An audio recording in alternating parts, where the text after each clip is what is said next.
Hey everyone, Jimmy K, the metal voice. There we go. Thank you for your patience. Please stand by. So in the meantime, what did everybody think about, have you heard the new Iced Earth? What'd you think about it? Have you heard the new Alice Cooper single? What'd you think about it? And Roger Waters. I could talk about Roger Waters as we wait for Giles, if he ever shows up. Do a shutdown. I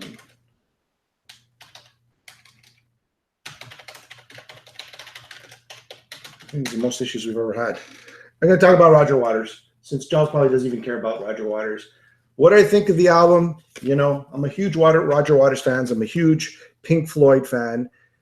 This was his last album, something like 20 years ago, Amused to Death. It probably would have been a masterpiece if David Gilmour was part of it.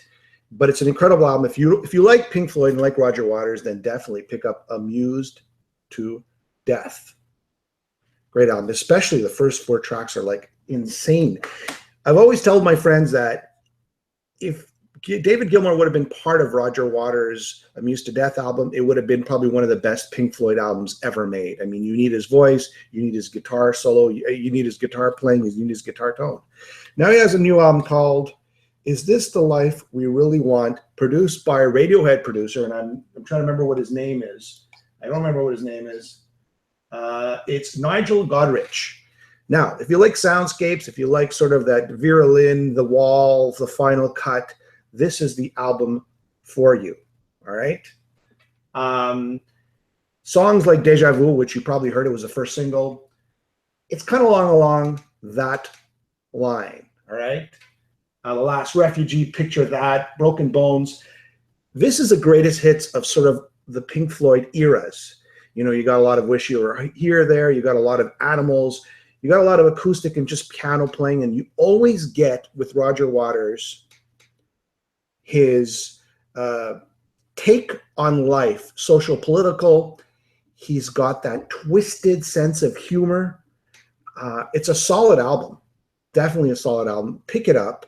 A lot of, a lot of Final Cut, a lot of Animals, a lot of The Wall, a lot of his frustration and anger with life. He is a huge lefty. I mean, if you're not a leftist, then you'll probably be a little bit pissed off. But even though I'm not, more like in the middle, even though you just got to admire his balls to just sort of go out there and just say what he wants to say. All right. So there you have it. Is This the Life You Really Want? I'll tell you the tracks that I really liked on this album. It's, like I said, Deja Vu, The Last Refuge, Picture That, Broken Bones, The Most Beautiful Girl, another great tune, and Wait for Her. I mean, what are your favorite tracks? Have you heard it? Do you care? Is this not metal enough for you?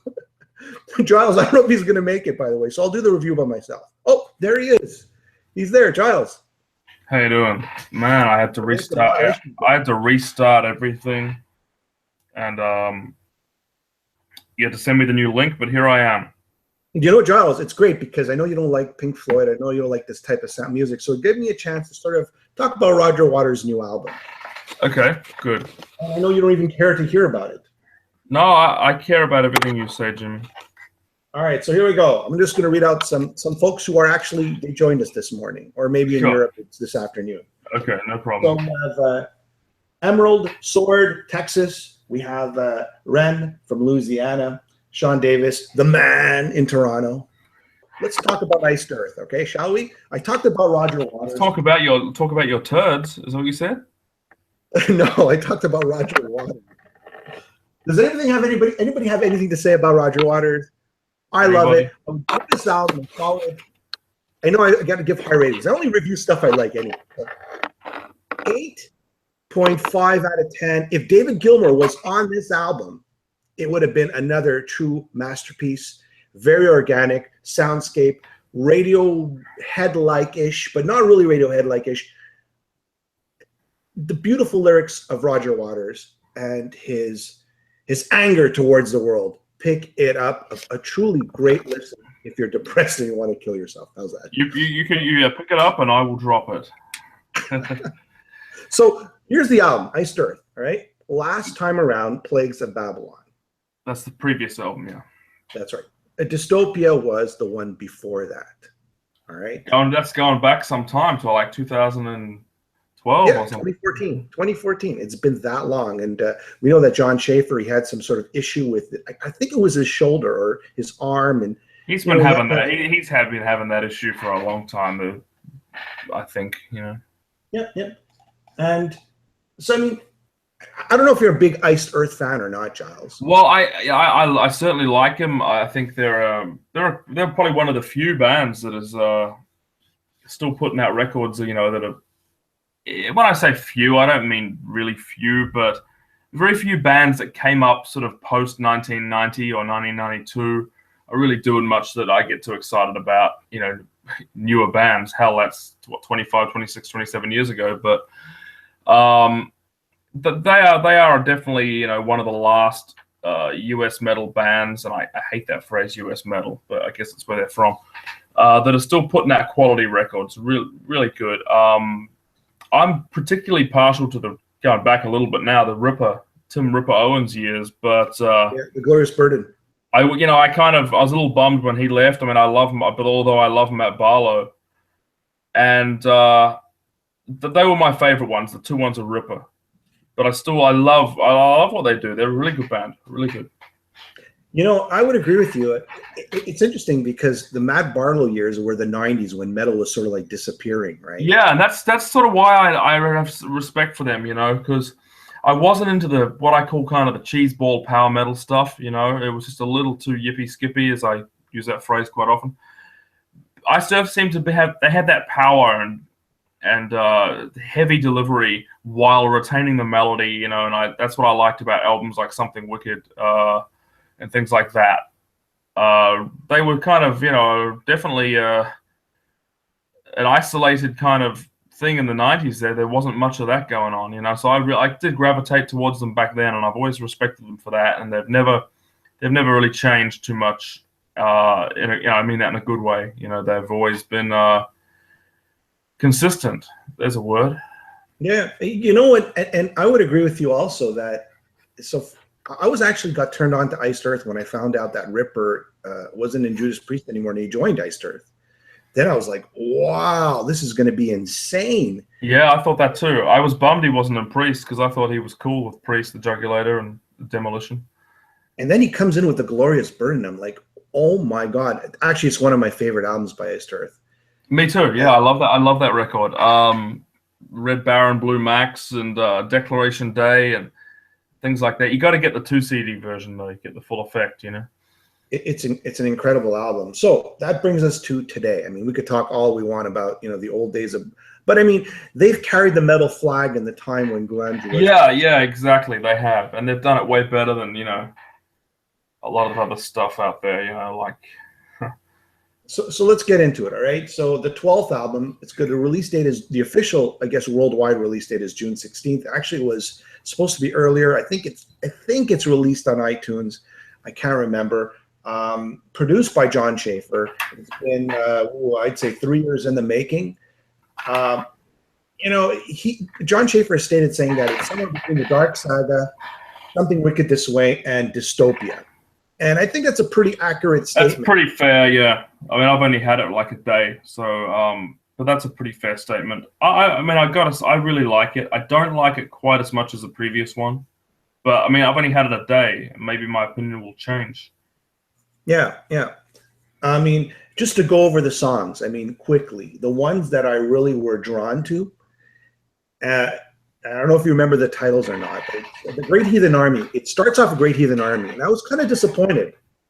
It's kind of did nothing for me, the opening track. I was like, completely unmemorable.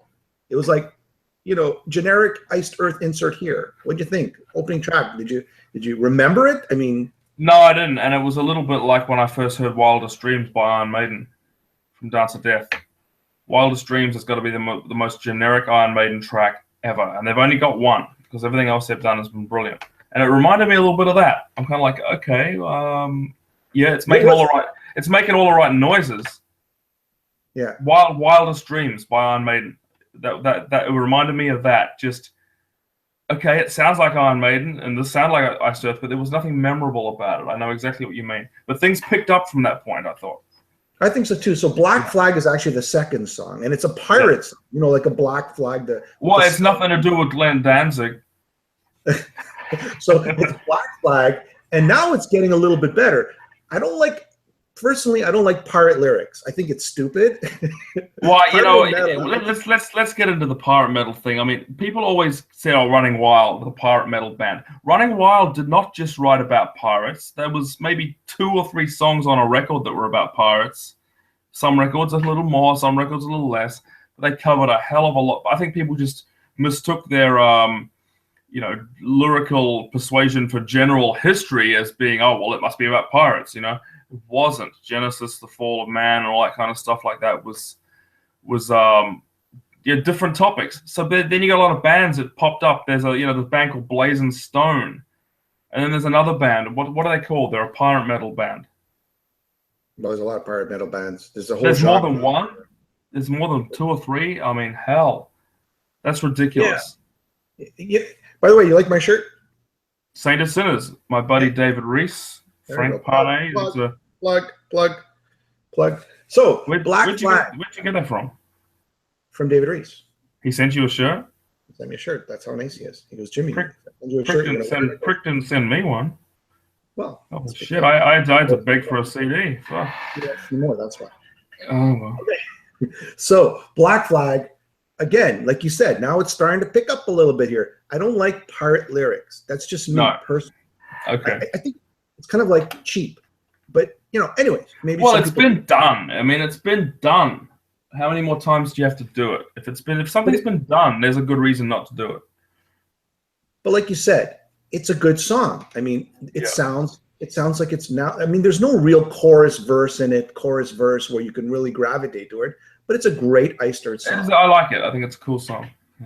Yeah. Raven Wing, next song. Now this song, we know it. It was released as a single. It's got that dark saga tone, something wicked tone. Is that the cassette? Is that it? What's that? If only you knew what was on this cassette, people would freak. Carry on. Okay. Black Flag. Oh, cool. Raven Wing, Matt Barlow style singing. It's like an 8 out of 10 song. It's good. It's a great song. It was released as a single. Yeah. And then The Veil. First time I heard The Veil, you probably don't even remember this one. No, I do. Another kind of generic Iced Earth song. However, upon my third listen, I go, yeah, I'm thinking this track. This is a grower. I disagree. I think that song's great. That's one of the highlights of the record for me, that track. I agree with you. I didn't like it the first time really around, cool but song. it grew on the second and third listen. Okay. Yeah. So actually, I agree with you. I think it's a great track. And that would be one of my favorite tracks on the album. Seven-Headed Whore. I know you knew a seven-headed whore, but a seven-headed whore. I've never met one. Anyway, Seven-Headed Whore is the next track. Very mythical, right? Of course. Another great track, and I love that sort of bridge. When he goes, that part, that screaming part. It sounds not like me, but that kind of like singing on the bridge. It really is a groovy, catchy, and also I noticed up to this point, Stu Block is not kicking into his falsetto too much. Did you notice that? Yeah, I did. He sounds a lot more like. Since he has been in the band, I think. He's done a great job. Really has.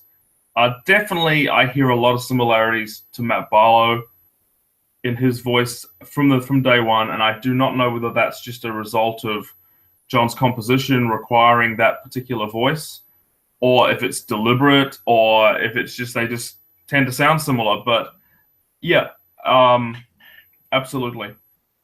I've met Stu twice. I think he told me he has no singing lessons. He's never taken any singing lessons. Well, he's got a great. He practices. When you got someone like John standing over you, you're gonna get good real quick. He's really from my understanding, he really puts singers through it, and gets the best out of them. So I think anyone singing for John would definitely be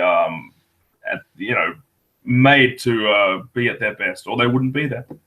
Jeff Waters told me that if he was to get a new singer, it would only be Stu Block and someone else, and Ripper Owens.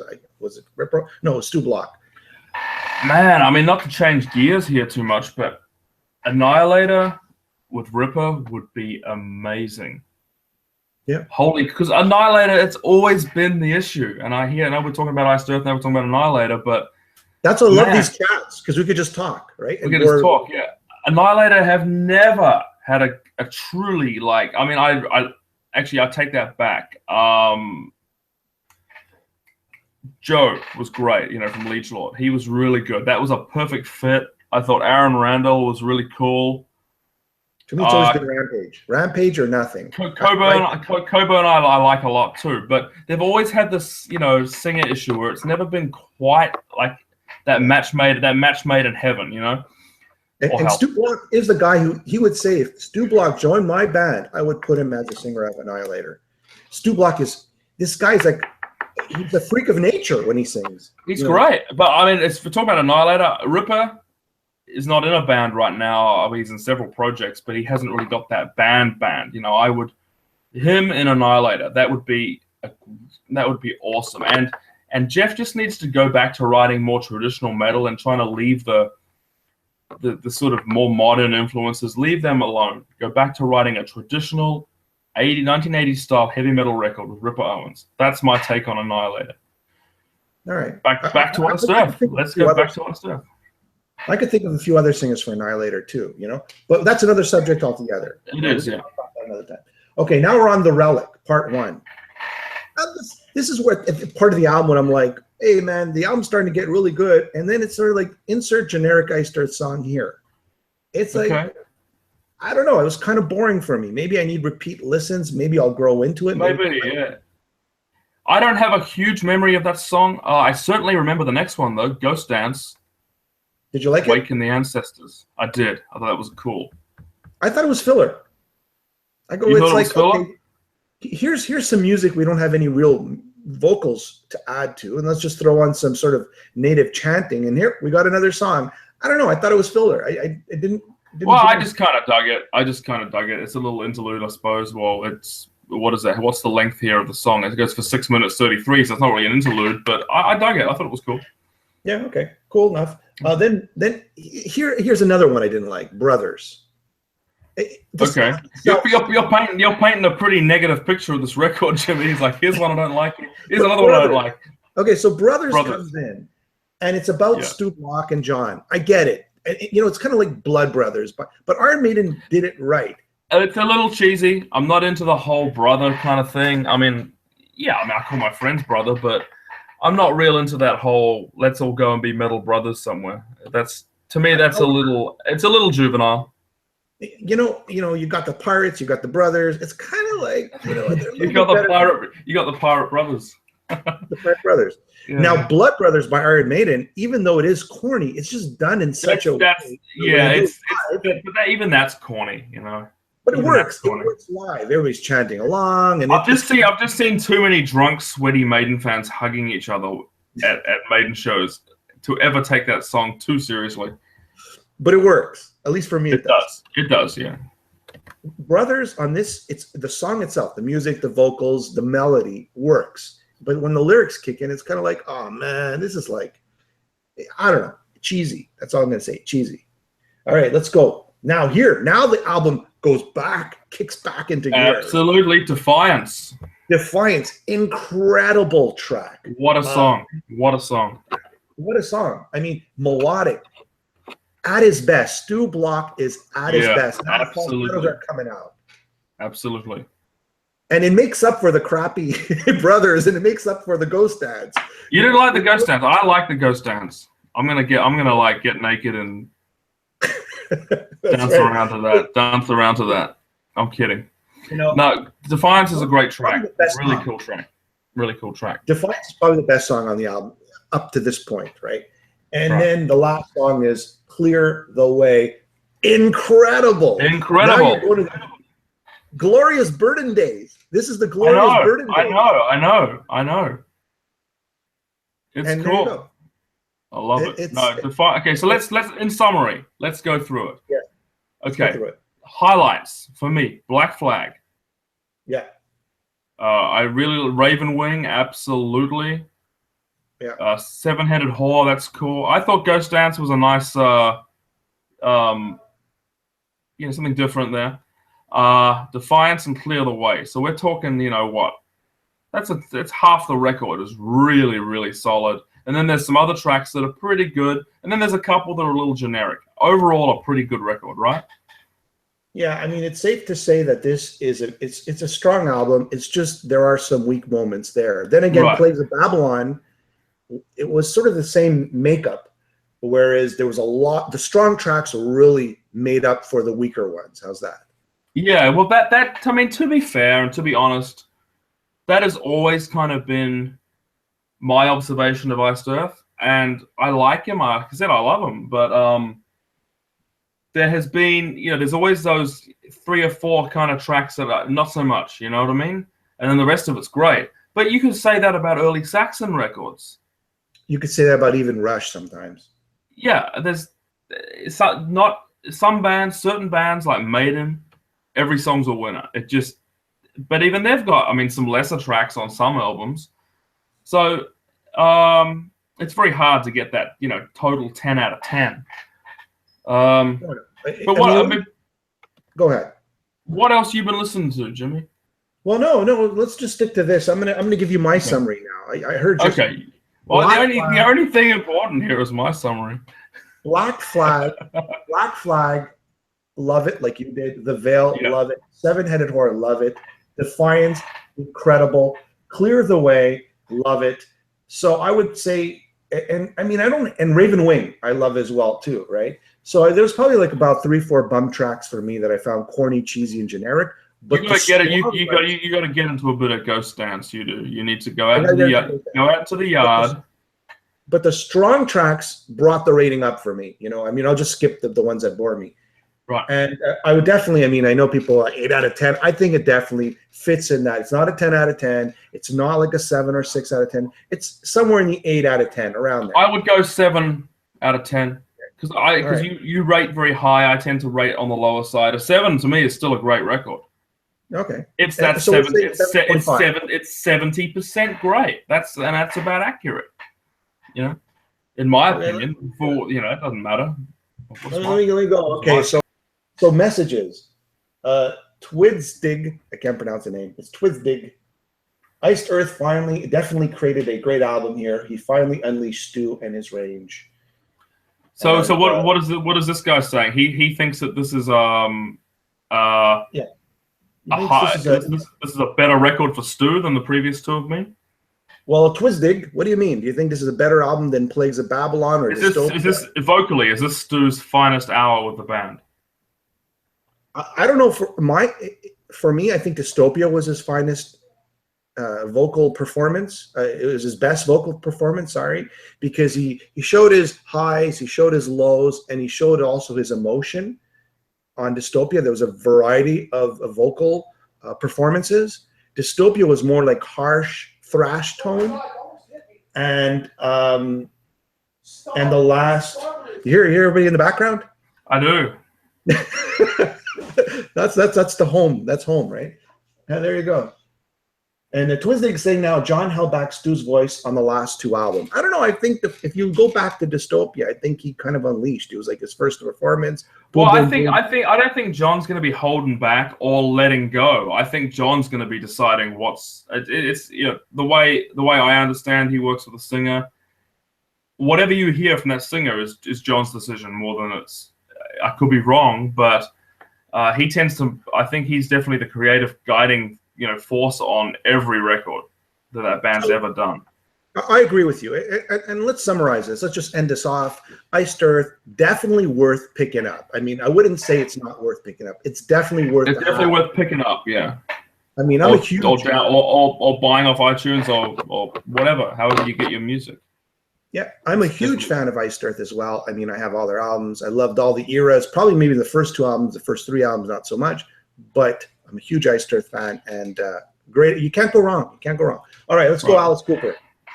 Alice Cooper. Now, here's a topic I'm very fond of. New song. The album's called... I can't remember what it's called. What's the album called? Look it up. Let's look it up. God, we're Look it up. prepared, aren't we? I mean, here I am telling everyone how much I love Alice. I don't even know the name of his new record. It's Paranormal or something like that. Yeah, okay. He's got a new song, right? Yeah, I want to find the album. I want to find the album title though. You find it, and I'll tell everybody about the new Paranormal. song. It's called Paranormal, and the new single is called Paranoiac Personality. From Paranoiac Personality from the album Paranormal. Great. All right, so tell me what you thought. Boom, boom. Tell me what you thought. Okay, what I thought. Well, I'm a huge Alice Cooper fan. A little bit of background. I mean, if it's out there, I've got it. I love Alice Cooper. This song didn't do a whole lot for me. It just kind of was. You know, it seemed like a very middle of the road kind of track.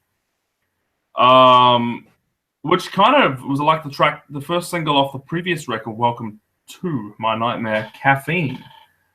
That was a very middle of the road kind of strummy kind of sing along track, and I want to hear, you know, I like Alice when he's you know, an edgy Alice Cooper. I like it when he's, you know, I like Brutal Planet, for example. I loved, you know, Raise Your Fist and Yell, records like that. And going back, obviously, I love all the 70s stuff. When he was kind of, there was nothing middle of the road about Alice. And this Welcome to My Nightmare, the previous record was probably my least liked Alice Cooper album. And that really bummed me out. And I really tried with that record. And there was definitely some good stuff there, but it definitely don't go back to that one too much. I listened to this new one and this first single. I mean, I listened to this new first single. It's all I've heard so far, so too early to make judgment. But this track kind of sounds like more of that. And I really hope I'm wrong. Or either that or I really hope there's enough diversity on there that it's there's plenty that I do like. This song is not doing a whole lot for me, and I hate to say because I love Alice. All right, well, I mean, there's a couple of points there. I mean, the guy's 69 years old. He's released an album. You know, he's got tons of albums that he's released. He's a great songwriter. I mean, he's collaborated with so many very good songwriter. Doesn't get any respect as a songwriter, I don't think, and he should. He's an exceptional songwriter. Way better than most people know or realize, inside or outside of metal.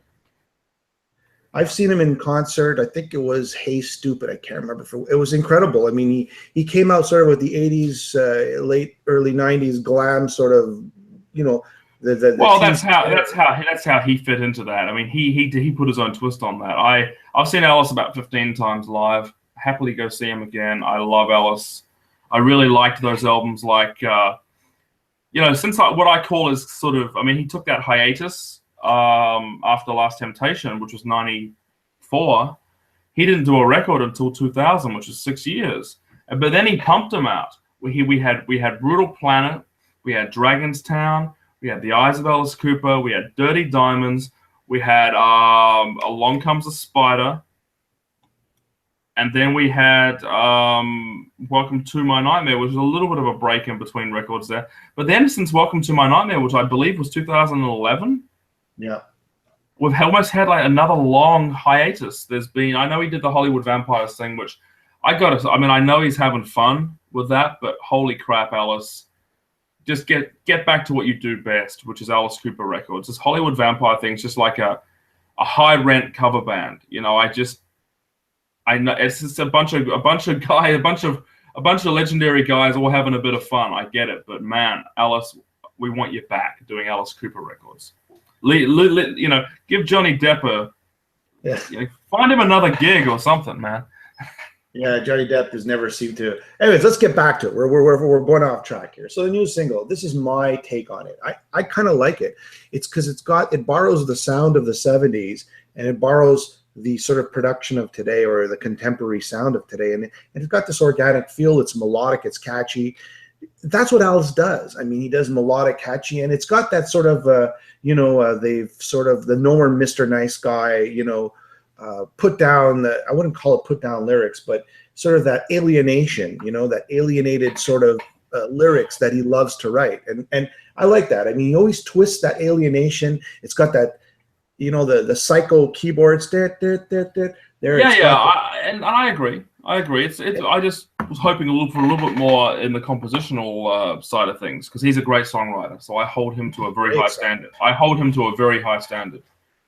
So do I. I mean, I'm a bigger fan probably of his 70s and early 80s material than I am like the 90s and the millennium.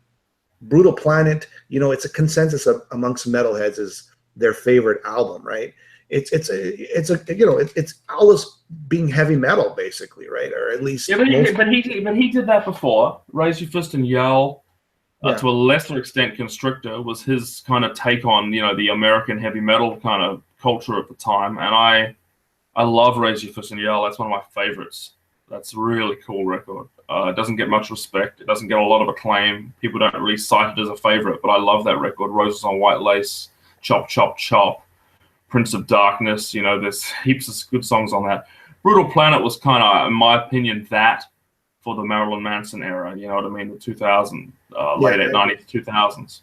I love Brutal Planet. Dragon's Town I love as well.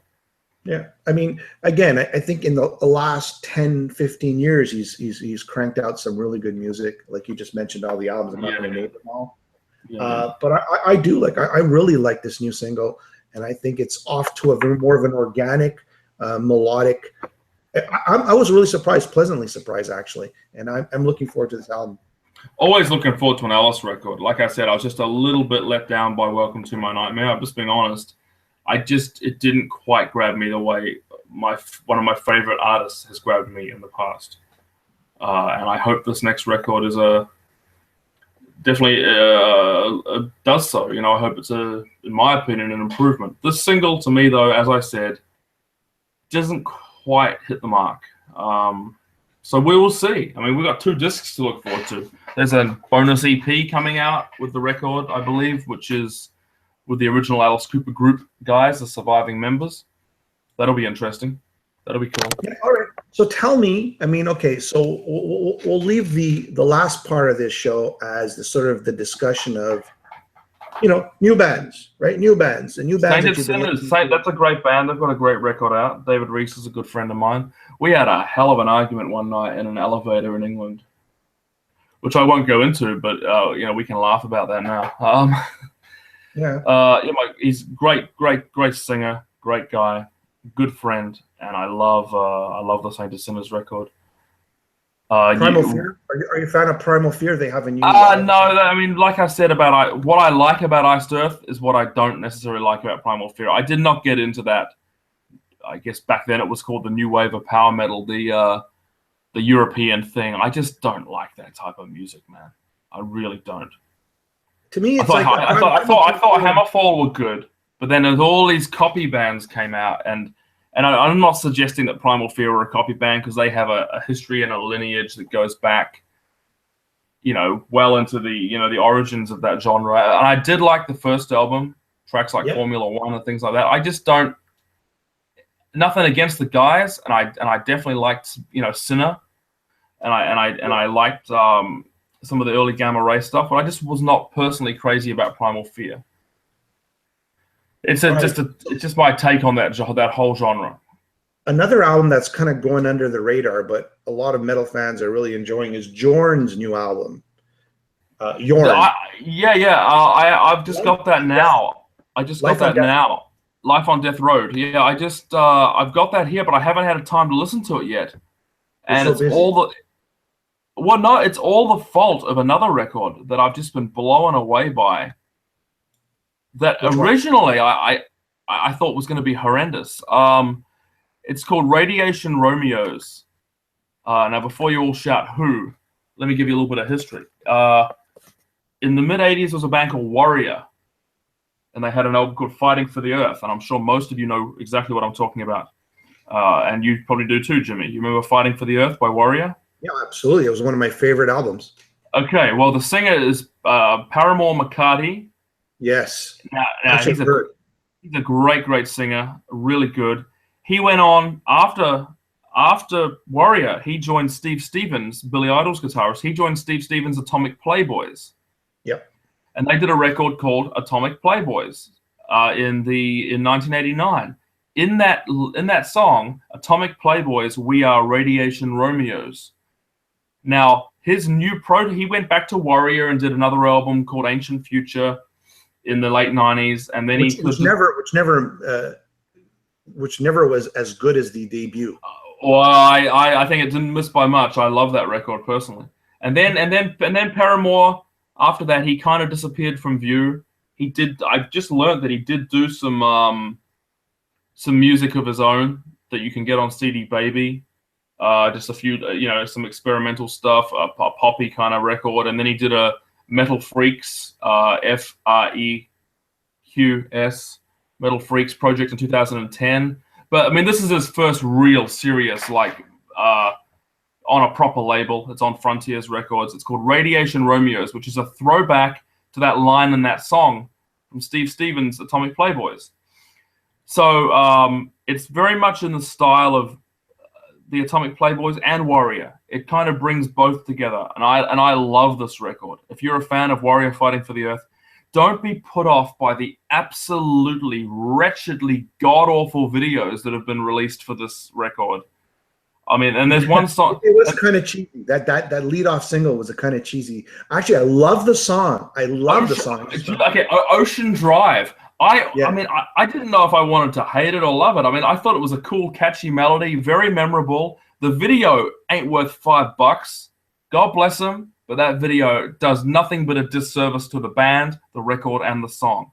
And that song does not represent the album at all, because there's some stuff on there, on the record, that sounds like Warrior. It's like metallic. It's amazing songwriting. There's some real epic stuff on there. That song almost has no business being on that record, because the rest of it doesn't sound anything like it. It's like putting a Journey song on a Maiden record.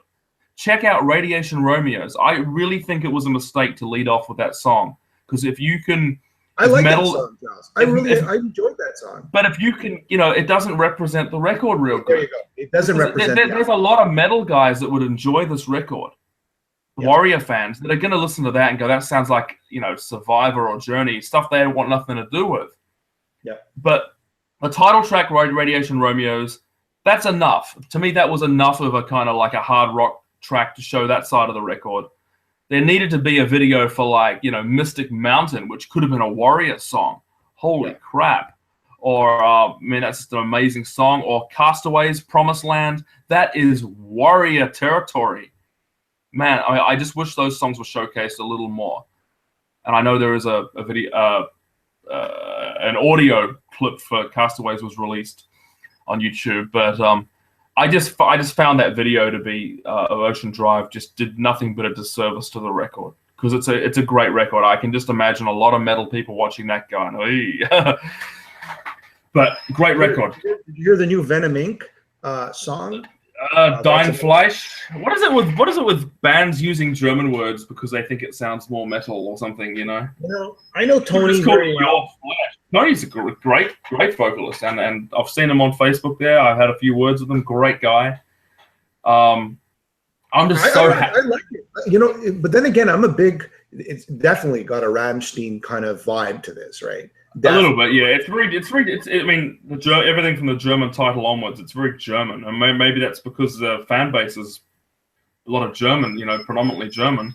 But I really dig the fact that this particular version of Venom is back together again, because while I'm not the craziest Venom fan in the world, I thought the Primeval, Temples of Ice, Wastelands, that version of Venom was so underrated and deserved so much more. I mean, they were just better. It was better musicianship, better songwriting, better everything. And I know there's a lot of Cronus era, Welcome to Hell, black metal, at war with Satan fans that have been going, this guy's an idiot. What's he talking about? But I really thought the Demolition Man era of Venom was superior.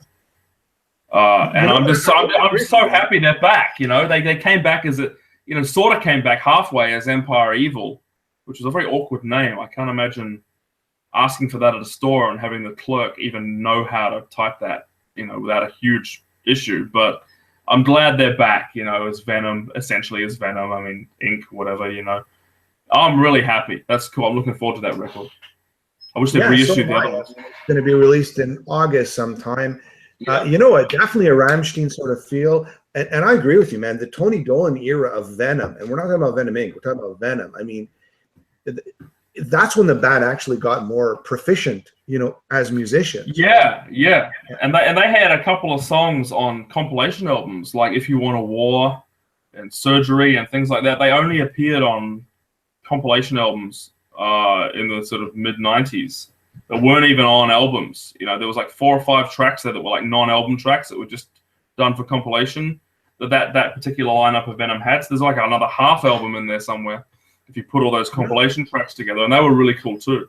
And you know what? On a last note, I mean, quite right. So I wanted to talk about this. Just there's a lot of stuff I wanted to talk about with you. I mean, I hope we're not boring everybody, but I think this part of the show is better than us awkwardly trying to dissect an Iced Earth album. You know, this is the cool stuff here. So I mean, all right. So let's you know what? I'm reading off comments that I get like all week long, and you know, I want to tell everybody, you know, like we read your comments, and I just want to speak to them. So there was a post of Quiet Riot Road Rage, and keep in mind now I'm from the '80s. I grew up in the '80s, and Quiet Riot were a huge band back then, and you know, Metal Health was a big album. So I was a big Quiet Riot fan with Condition Critical and Quiet Riot 3. And, you know, they're coming out with this new album, right? And we've heard a couple of tracks, and they kind of like, it's not really Quiet Riot. It's kind of, I don't know, it's another band. I mean, there is a tiny bit of a Quiet Riot feel, but overall, I mean, Kevin's not there. I mean, he's one of the songwriters. Who is the songwriter?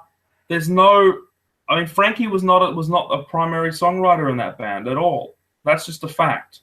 Great drummer, but he was not a songwriter in Quiet Riot. Kevin was. Carlos was a motherfucker. That guy's just incredible. What a great guitar player. So you don't have that songwriting core that was the identity of Quiet Riot. So you've got people writing songs, and nothing against those songs and whatever, but it's not the people that were writing the songs back then, so how could it sound like Quiet Riot? Good luck to them. From what I've read, this new record's just been an absolute mess of you know, it almost came out with a different vocalist, and I mean, that demo that was online was just, it wasn't a demo. It was earlier this year when they had a different singer. That track sounded like a demo. It was, I mean, technically, it wasn't even up to standard, you know. And I'm glad that they went back and kind of rethought that. Too. Yeah, I'm glad too. Because I have a friend who heard Road Rage, the whole thing, and let me tell you, it's a disaster. I mean, that's what he told me. I didn't hear the old Road Rage, right? The original one, and he's telling me he's heard it. And it's not the worst album. It's just, it's not up to Metal Health and Condition Critical and Quiet Riot 3. It's not up there. It's somewhere, you know, if you were to rank all around. Exactly. I mean, those four Sony records, they were kind of the peak. And I had nothing against the other records. I mean, Trapped and I really liked Vicious Circles. Guilty Pleasures was cool. Guilty Pleasures, that's it. That was cool, yeah. And actually, I liked Rehab, which was their last record with Kevin. Yeah. That was cool. Yeah. I think it's a very good album, and hats off to them on that. 10. And I'm hoping that this new album is good because I'm a huge Quiet Riot fan. Believe it or not. Right. Well, yeah. I want nothing more than a great record from any band. I don't want bands to put out a few more, Giles. Okay, so Deep Purple came out with a new album. Have you heard it? Yes. What'd you think about it? I just saw them in concert a couple of nights ago, and they were great. Really cool. Sadly, the record to me is just too lightweight. It's just too middle of the road. There's just no fire. I like Johnny's Band, and there's another song on there that I really liked. I'm gonna pull it up here and let you know what it was. But in the meantime, Deep Purple for me, there's some really nice tracks, especially the opener, right? It's got a nice vibe. I love Deep Purple, by the way. Yeah, I do too. But I mean, Deep Purple to me, and nothing against Don or Steve, but John and Richie were the core sound of Deep Purple to me. Yeah. That's just my opinion, and that's gone now. And they don't sound like Deep Purple. And I didn't really want to review this album because I really didn't have much. I don't hate it. I just don't think it was a stellar album. And I put it on. It's kind of like it just didn't grab me. And maybe I need more listens. It's not bad. Probably put it 7 out of 10. Yeah, Johnny's Band and The Surprising were my two favorite songs. But I haven't been totally, not that I haven't liked. I thought the last Deep Purple album was better than this one. Yeah. But before that, I wasn't crazy about Rapture of the Deep, and I wasn't particularly crazy about Bananas. The last one I really loved was Perpendicular, and I thought, great, wow. I mean, I was dubious about No Blackmore, but that was a great record. We still had John Lord. Great record. To me, the last great album was The Battle Rages On, and I thought that was... Yeah, The Cattle Grazes On, as Joe Turner says. I thought that was half a good record there. I really liked the one before it, Slaves and Masters. That was cool. Yeah. Okay, so let's just move on. All right. So there's Night Demon as well. I haven't even heard the album. Have you heard it? Great band. I haven't heard the new record. I want to. Great band. I didn't have time. We were doing the Riot documentary. Yeah. And I've met those guys, and they're really cool. Good luck to them. That's just a great band. We need more bands like that. You know what? Night Demon is really making a splash. I mean, they're getting a lot of support right now. Yeah, they've got a lot of momentum, and hats off to them. Absolutely. I did not hear the new album. I don't even remember what the name of the title is. So if anybody could tell us the title, or you can Google it right away, just fire that off. Hats off to them. Inglorious. I've heard the first album. It was like Whitesnake. It's Whitesnake-ish, that vibe, right? Solid album. I haven't heard the new one yet, because there's just so many releases, just so much going on. What, have you heard it? No, I haven't. I haven't even heard the first one. I haven't followed Inglorious. I've heard a little bit about him. I know obviously the story of the vocalist. Have not heard that record. No, the new Night Demon. The new Night Demon. There's Darkness Remains. Okay, cool. Darkness Remains, and looking forward to that. Everybody's sending me messages saying this is a great album. You should talk about it. So here, I thought I'd throw it in today. Did not get a chance to hear it, but I know the band, and they are a very good band. I have not heard it. I'm looking forward to hearing it. And the Dead Daisies. I mean, not a fan. Not a fan. Neither was I. It's not my thing. And I thought I just don't like this riff-driven American hard rock. I'm sorry. It just doesn't interest me. I'm sorry. But on the positive, Jorn, pick it up. Definitely. It's a great album. How about the Warrant album? Have you heard Warrant? I did hear the Warrant. To me, it's a little bit like the same problem with Quiet Riot, although I think Warrant have maintained a more consistent level of quality over the years. It just doesn't sound like Warrant. You've got the main songwriter, Janie Lane, is dead and sadly departed. It just does not sound like Warrant. It sounds like a good hard rock album, but it doesn't sound like Warrant. That's the problem. He had a very unique way of writing songs, and even Warrant with him didn't sound like Warrant after a while, because Ultraphobic, Belly to Belly albums like that were just a total departure. So my favorite Warrant album is Dog Eat Dog. Actually, that's a very good record, and I don't think this sounds like Warrant, and I don't think Warrant have truly kind of had their sound since that record. All right. It's just my opinion. Well, okay. It's kind of like a different band.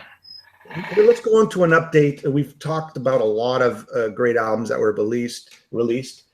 An update on the Riot documentary. So the two co-producers here, great support by the Riot fans, great support by the people. It's every day I look at it, it keeps going higher and higher in terms of hits. It's doing really well. A lot of great support from the band members who participated, and it's going to get really interesting in part two. Steve Loeb, he said he actually gave me a call, the producer, longtime producer of Riot. He's going to be joining, the documentary, or, he'll have a part of it, because there's a lot of important parts of the history that, include Steve. I mean, I don't want to give anything away, but just so everybody knows, so this whole documentary is built, so like the skeleton is built of, sort of like the eras and the parts. But as we're going along, we figured we'd do it like in 30 minutes. Fill it in with, and we kind of build on it. Yeah, keep building on it. It's actually it's a really interesting way to do a documentary, and it's almost the way every documentary should be done, because you're releasing bits at a time, and it's in your flesh. You're putting flesh on the bones as you go along, and other people can come in from the peripheral sidelines that perhaps a lot of the time documentaries are done top to bottom before they're unleashed, or released, or before fans get a chance to see them. And then there could be sort of stuff that takes place between the completion of it, or people that kind of come out of the woodwork. What we're doing here is as we go along, more and more stuff gets added. So it's a really interesting way of doing a documentary. It's almost like doing one in real time, and I think that's really cool. And we did do, like, Graham Bonnet, so people don't know, when we did the Graham Bonnet documentary, it was a real-time documentary. Okay, it wasn't there's nothing more real-time than that. I was filming footage on the road and sending it to you directly. I was editing it, making it into a documentary, we were posting it. I don't think anybody has ever done that. No, they haven't. No, this is definitely the way to do a documentary. This is where you get the, it's almost a little, I always say it's a little bit like journalistic reporting. Where you're getting it as it happens, and you're getting people coming to the party and bringing things to the table, and as you go along. What we tried to do is, the first part is it's history, right? We just got all the players, or most of the players who built the band in the first part. So now the second, third, and fourth parts are going to be, there's a lot of debate there. There's a lot of what went wrong, what went right. And the ending is ever evolving, because Riot 5 is still on the road. So absolutely, there's no end point yet. So we're trying to catch up with Riot 5. So there's two parallels going here. Like I always told everyone, there's the Riot Legacy, and then there's the Riot 5 real time. So there's two stories going on at once, and people get to see the band at the end point.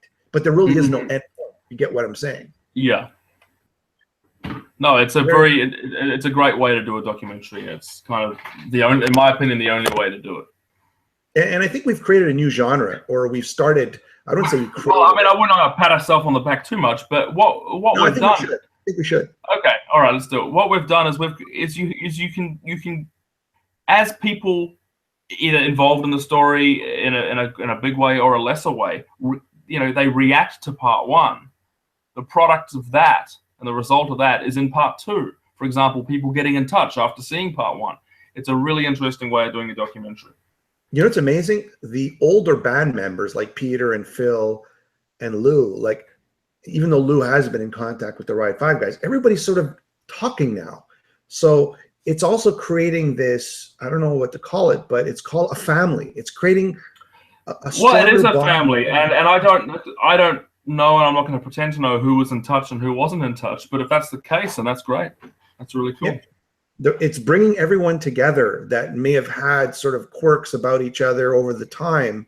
It's sort of it's a focal point to rally everyone together. They all got that one thing in common. Let's leave it at that. Yeah, absolutely. That's pretty much it, guys. Alrighty. Okay, yeah, man. And it's funny, we just stopped just as the sun went down, and this glare that was in my face is now dissipated a little bit. And I was going to go and ride my bike today, but it's just now become very overcast and cloudy. So we've been streaming for 1 hour. Do you believe that? Who the hell would sit through this for 1 freaking hour? You know what? People who love you and me, that's who. No, they don't. They probably watch this to just go, oh my God, these guys. Who are these guys? Who are these clowns? Who are these clowns? So here we go. So let's summarize it all. We got Roger Waters, and that was the beginning of the show. This show will be on reruns. I love the new album. Pick it up. Iced Earth. It's not the album, but it's Incorruptible. Pick it up. That's the previous record, but in place as a stand-in for the new record. Yeah. It's a stand-in, and Riot Documentary. And check out Riot Documentary. Keep watching, keep sharing. Watch for part 2. And Radiation Romeos. Pick that record up. If you hate that song and if you hate that video, and thought that was a questionable song, don't let that scare you. That rest of that record. If you're into metal or heavier stuff or more hard rock, you will love Radiation Romeos. That's got to be my album of the week. Yeah, I agree with you on that. And Jorn, pick it up. Jorn, I've got to check out Jorn. I've been meaning to check that out, but the Radiation Romeos, I've just been like, I was out riding my bike yesterday, just crank blasting it, and I'm like, this is such a good record. I hope it's not just another one-off project. It's time to get the day started. Thank you, everybody, for watching. Thanks for watching another episode of The Metal Voice with Giles Lavery and Jimmy K. That's right. Charles, we'll see you on tour. Part 2 of the Riot Documentary will be coming. I don't know. I mean, we're still working on it. I give it another few months or so. and we'll post. Okay. Yeah. All right, man. Coming Thanks, guys. soon. A neighborhood near you. Bye, everybody. Bye.